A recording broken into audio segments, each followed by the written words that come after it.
The Pozzo model. Will it have to change?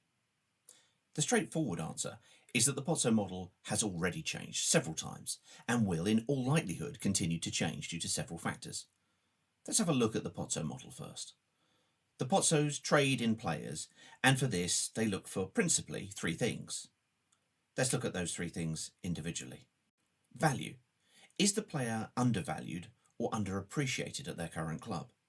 Have they fallen out with the management or club, or are they just not getting game time?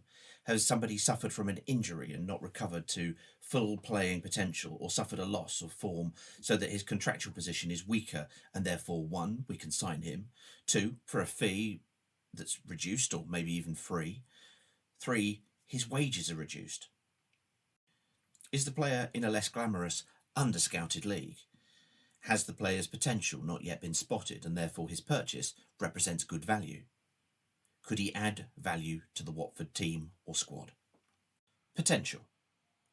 Potential in terms of technical ability. How much can the player improve? Physicality, speed and strength to allow again his game to improve. Maturity. Is the player able to mature over time? Is he young enough to allow that maturity to come to fruition? Can his game understanding and his decision making improve over time? And how coachable is he? Will he be able to improve in his time at Watford in order to attract the best offer for him and the best offer for Watford? Ambition. Drive and determination to get into the first 11 and through great first team performances attract clubs willing to pay a good fee to Watford and offer an attractive deal to the player is vital. Young players, 22 and under, who score well on all three criteria suit the Pozzo model very well. However, there are examples of players who fit only two, or in some cases arguably only one of the criteria can be signed, and these will be made for various reasons. Players who fill a squad role where a high potential signing is simply not available or appropriate at that time. Older players who help the team and the development of the high potential players. Players who represent short-term value or a stopgap, and free or low fee transfers to provide squad depth. Finally, under 23 players. These criteria, in essence, won't change. So what will change and why? The Pozzos expanded their operation from Italy into Spain with Granada and eventually bought Watford with the aim of gaining Premier League status and the revenues that would bring. TV revenue on the continent is very small when compared to the riches available in the English top flight. Having gained promotion, the Pozzos continued to attract players through their network and a small number were sold, most notably Richarlison to Everton after an impressive season, albeit mainly in his first 4 months. However, survival in the Premier League was now worth far more to the club and the Pozzos than the value of trading players, and therefore when sizable offers were made, the Pozzos didn't just play hardball in the negotiations, they flat out refused to sell. Premier League survival was now worth too much. This, in essence, broke the unspoken contract that the club and player made when they moved to Watford in the first instance, that the objective was to play well, add value to the club and then get their move and the club a fee.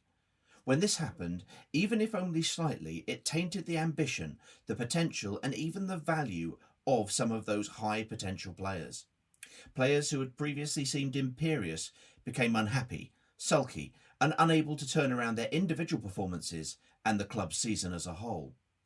Worse still, the conveyor belt of talent waiting to come in to take their place had to pause and stop. Watford had started to sign players outside of the model, and this used budget and took up squad places, and therefore opportunities to play and thus prove the next high potential players took a long time, and in many cases took relegation before that opportunity finally came along.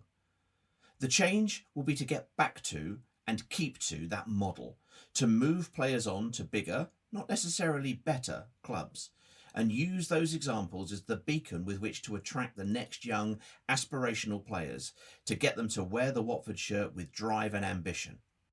Another thing that has occurred that we have already seen make a difference is Brexit and the removal of the free movement of labour previously experienced as part of the EU. How does this change how the Pozzos operate? Well, it reduces the number of players that we could previously bring over from Europe, as all overseas players now require a work permit, and in order to obtain one have to get what is called a governing body endorsement from the FA. The FA have set a number of criteria that have to be met, including number of appearances in different leagues from around the world. Different leagues are weighted differently. To players from South America playing in the Copa Libertadores, for example, they might score higher than someone playing in the Dutch Eredivisie, for example. This will make it harder to recruit from those less scouted, unglamorous leagues that we mentioned in the future. So it's no surprise that Watford have been linked with numerous players from north of the border, as players from Scotland provide no logistical obstacle to signing. The Pozzo model will, as we said, continue to evolve, and we are sure that Martin Samuel and Ian Holloway will criticise it one way or the other, but frankly, who cares? We hope you enjoyed this video, and if you did, please like and please do subscribe to the channel. If you have any questions for us to consider on Question Time, then do drop a note in the comments. Thanks, and see you next time.